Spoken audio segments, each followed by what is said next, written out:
Guys, and welcome to Escape Wheel Watch Reviews. My name is Steve, and today we're going to be reviewing the WatchDives WD1680. So I received this watch for free from WatchDives.com. I don't have to send the watch back, but you guys know the deal by now. That's not going to sway my review one way or the other. And if by the end of this review you want to pick one of these up, I will leave their link down below. The current retail price for this watch is $105 US, but I'm currently seeing it for $99 US, and that's before any other discounts or coupons like that. My code doesn't seem to be working for this watch, but you know, when you sign up you do get like a $10 off code or something like that, so that's something to look out for. The watch is currently offered in two different colorways that you can see here. I got the blue one shipped to me, and I think it's beautiful, absolutely beautiful, but I don't think you can go wrong with either one. The watch case and bracelet are made of 316L stainless steel. It has a sapphire crystal, screw-down crown, ceramic bezel insert, screw-down case back, 300 meters of claimed water resistance, and is powered by the Seiko NH35 automatic movement. So I'm sure you guys know I've had pretty much every watch of this style, every brand of this style watch on the channel from AliExpress. So I've had Steel Dive, Addy's Dive, San Martin, Sugas, Chronos. I've had pretty much all of them. So I'm sure you guys are curious how this one stacks up. So I say we get right into the review. But before we do, today I'm wearing my Bernie. This is a homage to a Paddock. I don't know the number of it, but this is a really cool Bernie coming up on the channel pretty soon. Yeah, I really like it. All right, so let's get to the dimensions. And pretty much all of these watches are the same dimension, plus or minus a millimeter, so no real surprises here. 40.5 at the bezel, 13.1 millimeters thick, 20 millimeter lug width, lug tip to lug tip just under 48. Total length with the end links is 53.4, and sized up for my 7.5 inch wrist with 3 links removed. Weighs 153 grams. So again, like I mentioned, there's no surprises with the dimensions on this thing. The only thing that really differs on this than anything else is the bracelet only tapers down to 18 millimeters instead of 16. But that's pretty much it. Everything else is 40 by 47, 48, 13 millimeters thick or so. And yeah, so they all pretty much wear the same. And this is no exception. So I'm going to go outside right now and throw this on my wrist for you. And here we are on my 7.5 inch wrist, and I've had enough of these watches where I know how it's going to wear, and it wears fine. I've got no issues with the way these things wear. They're a little bit flat, but they're short enough where it's usually not an issue. You can see the bracelet there. Pretty comfortable on wrist, I gotta say. It's not a terrible bracelet, and it's been comfortable for me. I've got no major issues with it at all. And I mean, you can see lots of light play off of the bezel. I think it looks great. Hopping out into some direct sunlight, and you can see really strong sunburst blue dial. It looks absolutely gorgeous. Really happy with the dial on this thing. Even direct sunlight, you got plenty of air coating on it, so not a problem to read it. I think it looks good. It looks very good. What do you guys think? All right, let's go inside. Let's throw this on a bunch of straps, and we can get back to this review. Yeah, here we are on a black Strapsco rubber strap, and yeah, I think that looks great. I really didn't have any doubts about this, minus the black and blue going together, but I actually think that looks pretty darn good. What do you guys think? Here we are on a suede brown strap, link down below, and I think that looks pretty darn good. What do you guys think about that one? I love the color, the contrast of the brown and the blue. I think that looks good. Yeah, here we are on a white Tropic strap, and I'm usually not a fan of these Tropics, but for some reason I kind of dig that. I don't know why. It's just the white and the blue. I think it looks pretty good. What do you guys think? Yeah, looks good. And here we are on a seatbelt nylon strap. Modified this one, so it's just one layer underneath the watch there. That's how it sits. It's all right. It's a little flat, but it's not bad. But I think the color combination of this is actually pretty much spot on. I think it looks great. What do you guys think about that? And lastly, here we are on a khaki colored nylon strap, 2 layers underneath these things. I never liked the way these cases wear with these double layer nylons. I think they just sit up a little bit too high. It's pretty comfortable still. This one is actually buttoned down pretty tight. So yeah, I mean, it's just not my favorite look. But that's how it looks if you like it. All right, let's go back inside and let's get back to this review. All right, so let's talk about the case finishing on this. And again, the case finishing is executed the same exact way on all of these things. So you have a vertical brushing on the tops of the lugs here. Pretty nicely done. I like the coarseness that they chose for this. And then you've got polishing on the sides. And again, nicely polished. No issues with the polishing. It's nice and smooth. I've got no problems with it. Flipping it over to the crown side here, you got a really nice WatchDives signed crown there. Polishing on the tops of those crown guards. And yeah, I mean, again, no real surprises. The polishing and the finishing on this case, I think it's fine.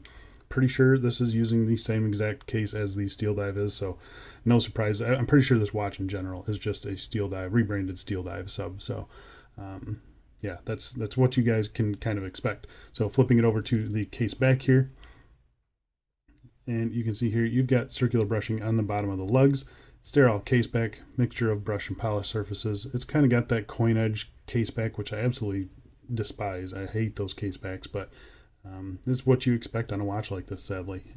It's not bad or anything like that. It's been very comfortable. I've got no issues with it. I think the case in general is done nicely. Now let's talk about the bezel on this thing. And the bezel is one of the better parts of the watch. It's got a ceramic bezel insert. You can see all the markings here are filled with BGW9 Lume, and the Lume is excellent. We'll get to the Lume shot later on in the video. But yeah, really happy with it. I see no issues with the bezel insert. You know, they do these things on all sorts of watches these days, and they really nailed it. So there's no surprises there. It looks great. Nice and shiny, nice and smooth. No paint spillover or anything like that. It looks good. The bezel itself, it is, you know, it's a sloping bezel, and it looks really good, nice and thin down here. Sometimes you can get them a little bit fat. This one's nice. It's brushed on the bottom surface, polished on the top, so it gives a nice bit of bling to it, and I think it looks really good. You've got nice grip on it. You've got good resistance. It's 120 click unidirectional. I'll let you listen to the clicks here.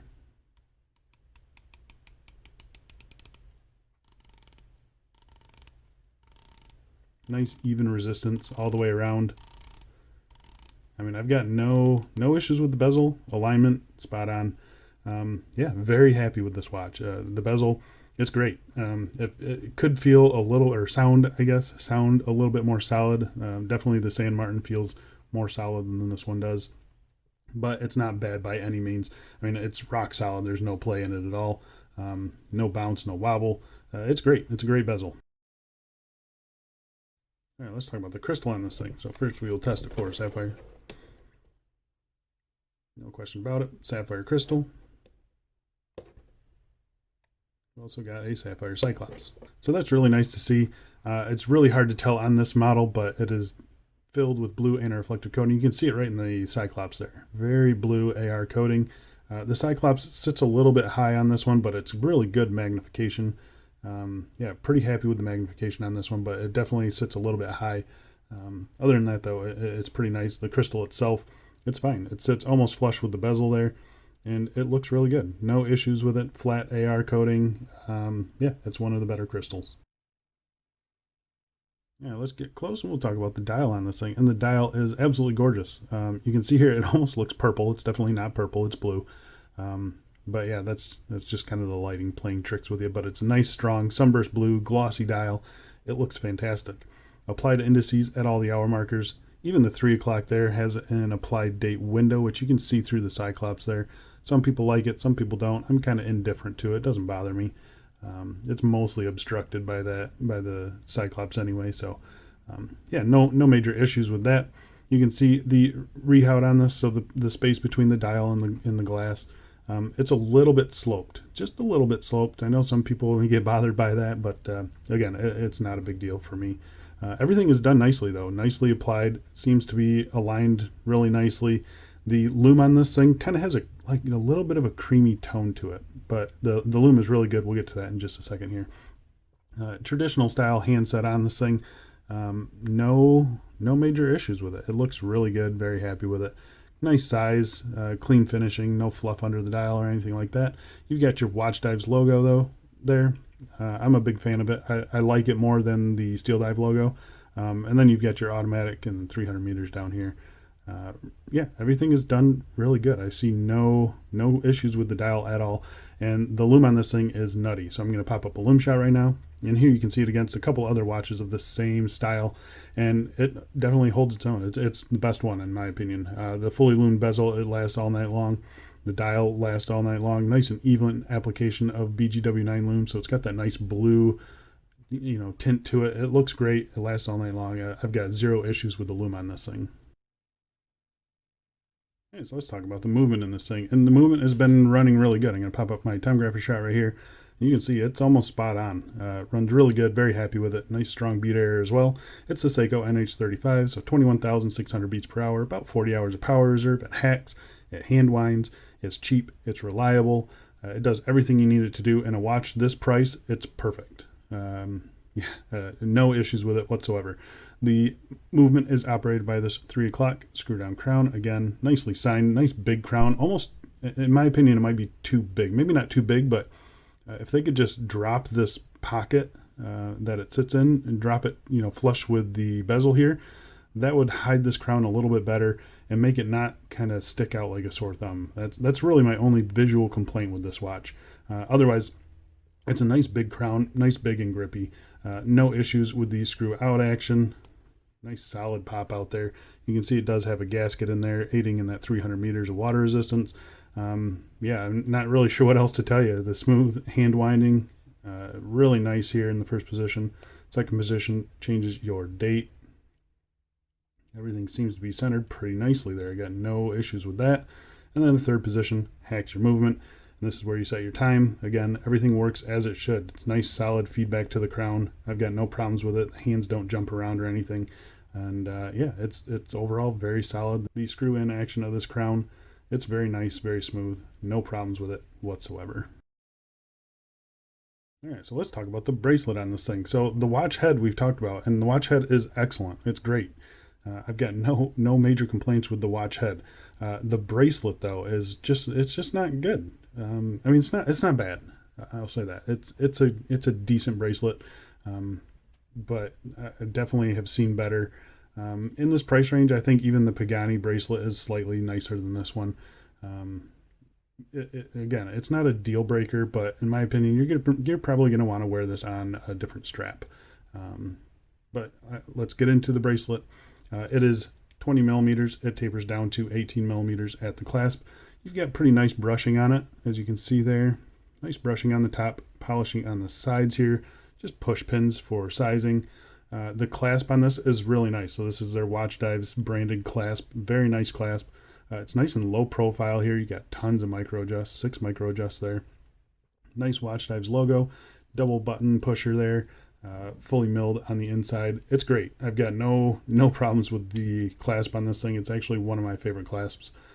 A really good size too, nice length, and really thin, low profile, nicely rounded off. Everything's good on it. So the clasp is really good. The bracelet itself though, it's just not great. You can see the end link fitment. It's not great. You can see there's a clear gap in the case there. This side's not as bad, but it's definitely still not great. And they are protruding end links. They do stick out pretty far, almost 54 millimeters, I think, something like that. And then the ends of these links here, they're not horribly finished, but they could be finished a little bit better, especially since if you've got a smaller wrist, they're going to hang down and you're going to see them like that. So it would have been nice if they would have brushed those a little bit nicer. But you do get solid end links, solid links, and you get some rattle to it. You get some definite flex there. Those tolerances, as you can see, not the greatest, especially on this first link. I had the same problem with the Steel Dive. You get a lot of rock back and forth, and that's where a lot of that rattle comes from. You can definitely hear it, and it's pretty much throughout the entire bracelet. That flex does make it comfortable, I'll say that, and I haven't had any problems with it pulling hair. It's very flexible. These bottom edges here are nicely rounded, so it's not sharp on wrist or anything like that. It's just not a great bracelet. I did mention that to them, and they said that they could upgrade this bracelet, and it would be an extra $10, and they said it would be on par with San Martin. So we'll see if they do that or not. I definitely think it's a worthwhile update if they decide to do that.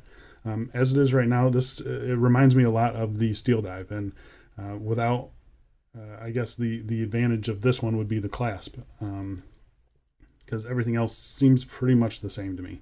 And that's not a bad thing at all. They're both great watches, especially for this price. So there you go, guys. That is the WatchDives WD1680. Again, I think it's overall a pretty good price. $100. You get a nice solid movement, great bezel action, excellent lume. Really, my only complaint with it is the bracelet, and even then, the bracelet's not that bad. I'm kind of spoiled. I get to test them all out. This is definitely one of the worst bracelets of this style of watch that you can get, but it's still not a bad bracelet. It's comfortable. I think it looks pretty good. The finishing is good. The end link fitment could be a little bit better, but overall, I think the entire package is actually pretty good. You got to just ask yourself, are you going to go with the WatchDives branded one? I do prefer this branding, and I prefer this clasp over the steel dive. But you just got to ask yourself, is this the one you're going to go for? Because in my opinion, they're pretty much the same. So yeah, that's my thoughts on this watch.